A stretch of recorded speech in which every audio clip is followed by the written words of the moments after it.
Welcome to the deep dive. Today we're looking at a pretty interesting set of consumer reports and reviews. They're all centered on one e-commerce brand, Laera and Cole. Yeah, we have a lot of material here, and our goal is really just to unpack it. Exactly, to objectively analyze the marketing claims they made. Yeah. And see how that compares to what consumers actually got. And it's a fascinating case study. But before we get into it, just a quick disclaimer for everyone listening. This is all educational commentary. We're analyzing reported business practices. It's not intended as, specific guidance for consumer action. Absolutely. So to really get this, you have to start with the pitch, right? The story they were selling. They were advertising this knitwear, claiming it was authentic Icelandic. Right, and supposedly crafted since 1957, all at this almost unbelievable 80% discount. And of course, they threw in all the usual guarantees, 30-day returns, free shipping, the works.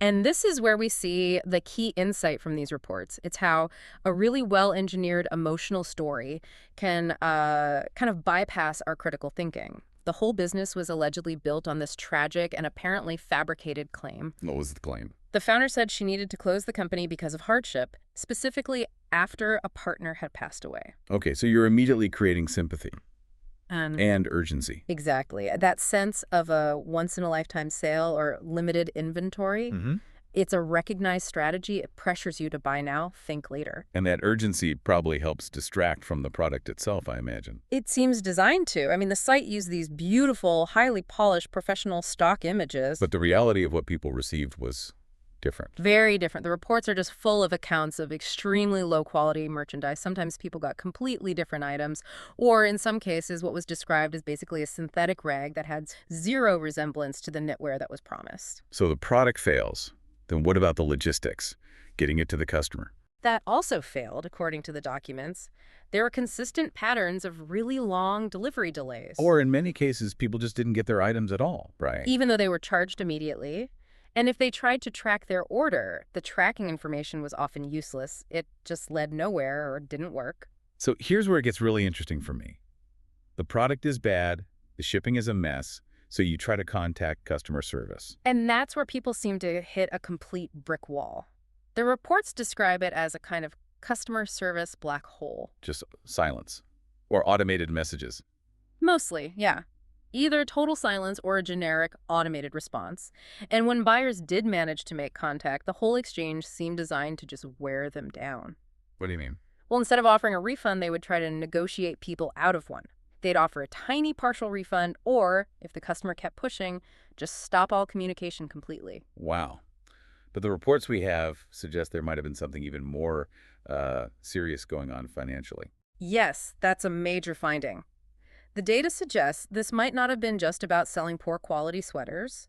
The reports allege that the site was collecting a lot of personal data, credit card details, addresses, phone numbers. And that data was then used for other things. It was allegedly exploited for additional unauthorized recurring charges that went way beyond the original order. Okay, that's a huge finding.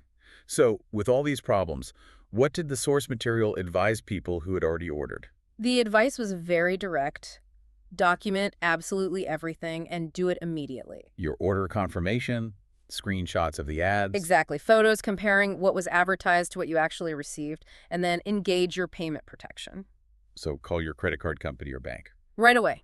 Dispute the charge with your credit card company or contact your bank's fraud department. The advice was not to wait for the seller to resolve it. So if you step back and look at the whole picture, what does this all mean? I think the central issue is just the incredible gap between the compelling story they told and the consistently negative reality for consumers. What's the contrast? A huge contrast. You have this warm, emotionally resonant marketing story on one side, and then the cold reality of the product, the fulfillment, and the financial transparency on the other.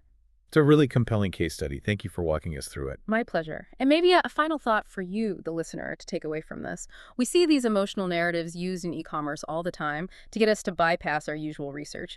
So the question is, how can we get better at evaluating authenticity and transparency when we're faced with an urgent, limited-time online offer? Something to think about next time a deal sounds a little too good or maybe too tragic to be true.